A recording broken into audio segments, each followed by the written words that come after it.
Good evening, everyone. I'm Darrell Steinberg, your mayor. I hope everyone had a restful weekend and got a little bit of fresh air. Today is Monday, the start of a new week, and so I wanted to take a few moments again, as I'm going to try to do at least 3 times a week, to update you on what's going on in Sacramento with the coronavirus. I'm also using this time to not only update you, but also share resources and good news about how people are coping and helping each other in this strange and very, very difficult time.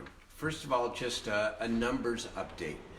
There are now 15,000 confirmed cases of COVID-19 in California. 343 people have died. Sacramento County now has 462 confirmed cases and 18 deaths. We continue to talk to the head of Health and Human Services at the county, Peter Bielenson, every day. And like him, we are all modestly encouraged by the trends, even though 462 people and 20 deaths is too much for anything at any time. But again, compared to the rest of the country and even some other parts of the state, we are doing okay. And we're doing okay because we have aggressively followed the state and county orders. The county order expires actually tomorrow, but I know it will be renewed, as it must, for an indefinite period of time, so that we continue to see the better results contrasted with New York and other parts of the country. We currently have enough empty hospital beds to handle a surge in coronavirus patients, as long as we keep up our new normal of staying home, staying distant, and when we do go out, to wear a cloth mask, which is not foolproof, as we talked about Friday. It's not a substitute for the physical distancing, but it's additive, and it doesn't prevent you from transmitting the virus, but it provides an extra layer of protection. We've also seen an increase in the amount of testing. We're now up to 500 tests a day in Sacramento, and Governor Newsom talked last Friday about how over the course of the next couple of weeks there should be even more opportunity for testing in California, which of course would include Sacramento. A lot of people are asking questions about masks and face masks. Go to my Engage Sacramento website and you will see the very easy Surgeon General approach about how to make your own mask. It is not a hard thing to do. Even I, who is not very dexterous, can put together my own mask with a little bit of cloth and 2 rubber bands. And so I just want to say how proud I am to be a Sacramentan and I am to be a Californian, because every day there is another demonstration of just how extraordinary the people of Sacramento are. Today, Governor Newsom gave his daily briefing from the old Sleep Train Arena. We used to call it Arco Arena. Many great memories. Vivek Ranadive reminded us it was the place where LeBron James played his first game as an NBA player. And I have many great memories of Arco and a few bad ones, including Game 7 of the 2002 series against the Lakers. But it's a great place, and of course it's no longer where the Kings play basketball, but the Kings have always been lead members of our community. And Vivek Ranadive and Martina Colacatronis at the beginning of this put in a call to the governor's office, and they said, we've got an old arena here, and if you need it, you ought to take it. And after a couple of weeks of work, the governor and Vivek announced today that in fact, the Sleep Train Arena will be used as a potential extra hospital, if you will, for a surge, not just a surge for Sacramento, but a surge for Northern California. It's part of the governor's effort to create an inventory of tens of thousands of additional hospital beds to meet the need of the moment. I've worked closely with my colleague, Councilmember Angelique Ashby. She's in close touch with her constituents, and I know that the people of Natomas and the people of Sacramento are stepping up in a big way. We've got big plans for the reuse of the old Sleep Train Arena, and this is just a temporary use. But I'm proud of Sacramento. I'm proud of Natomas that we say yes without blinking an eye, not only to help fellow Sacramentans, but to help our fellow Californians. I'm also proud of the fact that California is doing so well at this point, not out of the woods, that our state was able to send 500 ventilators to New York and our other harder hit states. That's because we have been so aggressive in improving and increasing our inventory that we had the ability, and given that we have more time now before the surge hits, end of April, early May, that we were able to help other parts of the country. And in Sacramento, a company you probably read by the name of Vortran Medical Technology has stepped up. They're a manufacturer, again, based in Natomas. They've agreed to increase their design for inexpensive ventilators to Xerox. They say they can produce 40,000 ventilators in the month of April. They may not be ICU grade ventilators, but I know that this is just another small step, and maybe even a larger step, in ensuring that we have enough medical equipment to be able to deal with whatever comes our way.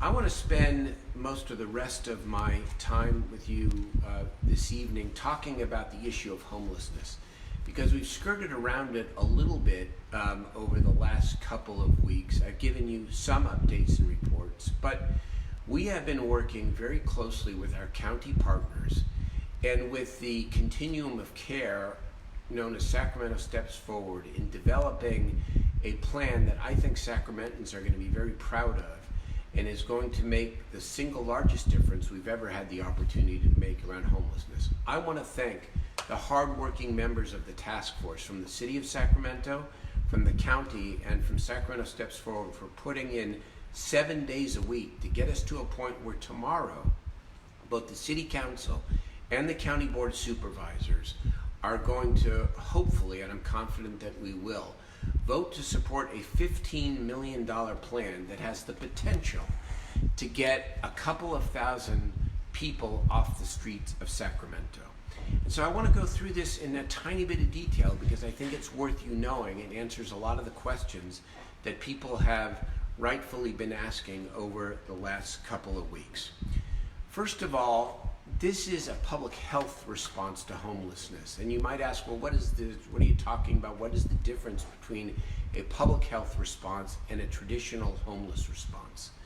The difference is as we deal with homelessness, we try to apply the intensive wraparound care model to every program that we fund, because people who are homeless and have been homeless for a long time especially need a lot of help if they're going to gain the stability and ultimately the ability to move on into permanent housing and to live independently.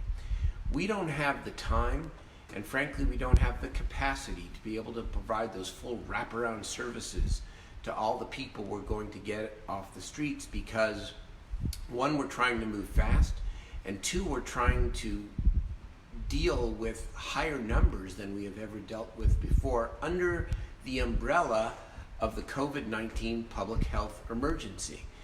And so we have three strategies, and they're all really important. One is to ensure that in our existing shelter system, where we're able to shelter about 700 people at a time, that there is enough physical distancing within those shelters so that the people in the shelters don't get sick. Number two, since we can't get everybody off the streets, we want to respond more aggressively with sanitation and other needed supplies for the people who continue to live in tent encampments. And third, and maybe the most hopeful piece of this, we are putting forward a funding strategy as a city and county to create 990 new beds that may turn over, because they're going to be temporary beds, every 14 to 28 days, because once people are no longer symptomatic or can move into more permanent housing, they will move out of these beds. When you do the math, 990 beds, if we can turn them over, let's say on average once a month, and this lasts for another 3 to 4 months, we can potentially get 2,000 to 3,000 to 4,000 people off the streets. Now, we probably won't get that many off, because people will probably stay in the beds we're creating for longer, but at least it speaks to an unprecedented opportunity to find the intersection between this public health crisis and the pre-existing public health crisis, homelessness, to try to do something that we have never done before. 990 beds. And in addition, we have assessed the number of encampments out there. We believe there are 40 significant tent encampments that we intend to bring more relief to during the same period of time. How are we going to fund this strategy? $15 million that will last about 4 months. And the money comes from the new state homeless assistance emergency funds that the legislature appropriated at the beginning of the coronavirus crisis, in addition to significant dollars coming to the city and county from the federal stimulus package. Of the $15 million, $1.25 million will be spent on assisting those people that remain on the street in these encampments, but the majority will be spent on actually bringing people indoors, 990 beds turned over as quickly as possible as we move people in and out, hopefully again getting to the thousands. Here's the other piece of the financing that is really interesting and that gives me some hope that we can sustain this strategy. FEMA, the Federal Emergency Management Authority, has agreed to reimburse the city and the county 75% of the cost of at least the state funds that we expend. And so as we spend a lot of this $15 million, we're going to get a lot of it back, which we can then reinvest into either expanding our strategy and or making sure that we can provide even more intensive services to the people that we are helping. And so let's talk about the 990 for a minute and what that represents. Among the 990 beds, 80 of the beds will be expanding our existing shelters to be able to provide more isolation space for those people who are either symptomatic or even have been diagnosed with COVID-19.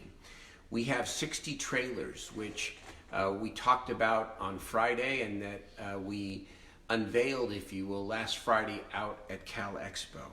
And then we have the ability to lease 850 motel rooms, 850 hotel rooms. I do the simple math and it's 990, just short of 1,000. Now, who will be prioritized for these beds? There is a clear prioritization set by the county and their health authorities. And first on the list are those who have tested positive for COVID-19 of any age. Secondly are people who are under a public health or a medical investigation pending a test if there's a good chance they're going to test positive. And then the criteria goes to those who are symptomatic, who are older, those who are symptomatic and at risk, and finally, we are going to provide opportunity to bring people in, even if they don't have symptoms, but if they are over 65 years old or have pre-existing health conditions that make them particularly susceptible to being able to get to unfortunately getting the virus. And so in our existing shelter system, we have the North A shelter, the North 5th Street shelter, the Mather Community Campus, and a bunch of scattered site shelters. For all 4 of them, we're going to be expanding them to create, again, 80 additional beds that we can provide people more privacy and isolation who meet any of those criteria. Again, on top of 60 trailers and about 800 motel beds. Let me move forward here. The county is really going to be in the lead here in terms of assessing which people from the existing shelter system first, and then the streets will go into any of these 990 settings. The county will also be in charge of providing medical support to the people who we are able to bring inside.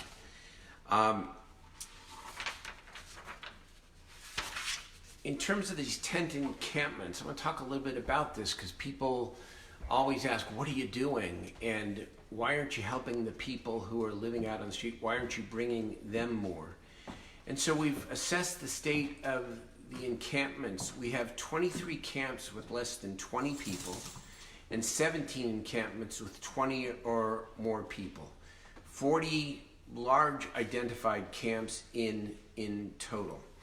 And so what we are doing is spending over $1 million to make sure that we provide as much help as we can to people. We're going to set up about 50 hygiene stations. We're going to provide 500 additional meals beyond what Loaves and Fishes in Sacramento Covered is already providing to the unsheltered population. And we are going to put out, I believe, 65 porta potties and a number of water cleaning stations as well. And so we bring people inside, we provide more care to the people who continue to live outside, and we make sure that our existing shelter system is safer in terms of the risk of COVID-19 than it currently is. We have many opportunities here because this again is the most prominent intersection of responding to a public health emergency, COVID-19, with elevating our ability to do more for the pre-existing public health emergency, that of homelessness. I said this on Friday when I was with the governor. Homelessness was a public health crisis before COVID-19. It's an elevated public health crisis during COVID-19. And if we implement this plan, which I've now laid out to you with some specificity, hopefully a lot of specificity, by the end of this crisis, we will have made an actual significant dent in the numbers of people on our street. None of it is perfect, and we have some significant challenges to go along with the opportunity. We are still working on how we provide medically supervised transportation for people from the streets or the shelters into these motel rooms and or trailers. Because if people are symptomatic, we need to make sure that we provide the protection to the transporters to ensure that they don't get sick. We don't have enough homeless service providers. We have heroic homeless service providers in this county, but we don't have nearly enough homeless service providers to be able to, as I said earlier, provide the wraparound that we try to provide to everybody that we already bring indoors. And then maybe the most significant challenge and opportunity, when we bring people in motel rooms or trailers, or even in more private rooms within the existing shelters, how do we ensure that we have the tools in place when the COVID-19 crisis is over to house them permanently and not turn them back out on the streets? That's what weighs on every member of the task force mind. That's what weighs on every elected official's mind. And so just like the state of California has had some time to prepare for the hospital surge, we have a little bit of time to begin preparing to answer that question in the right way. There are more federal resources coming.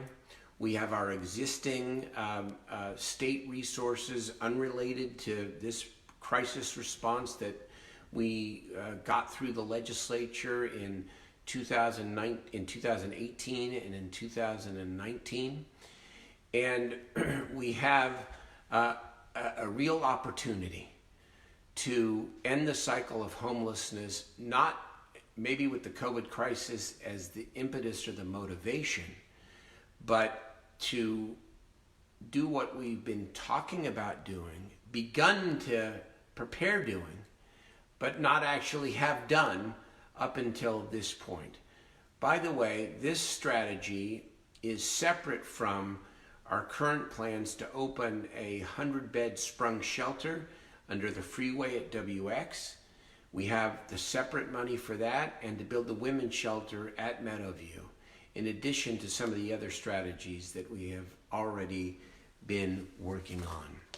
And so tomorrow, the City Council and the Board of Supervisors votes, and we begin our implementation.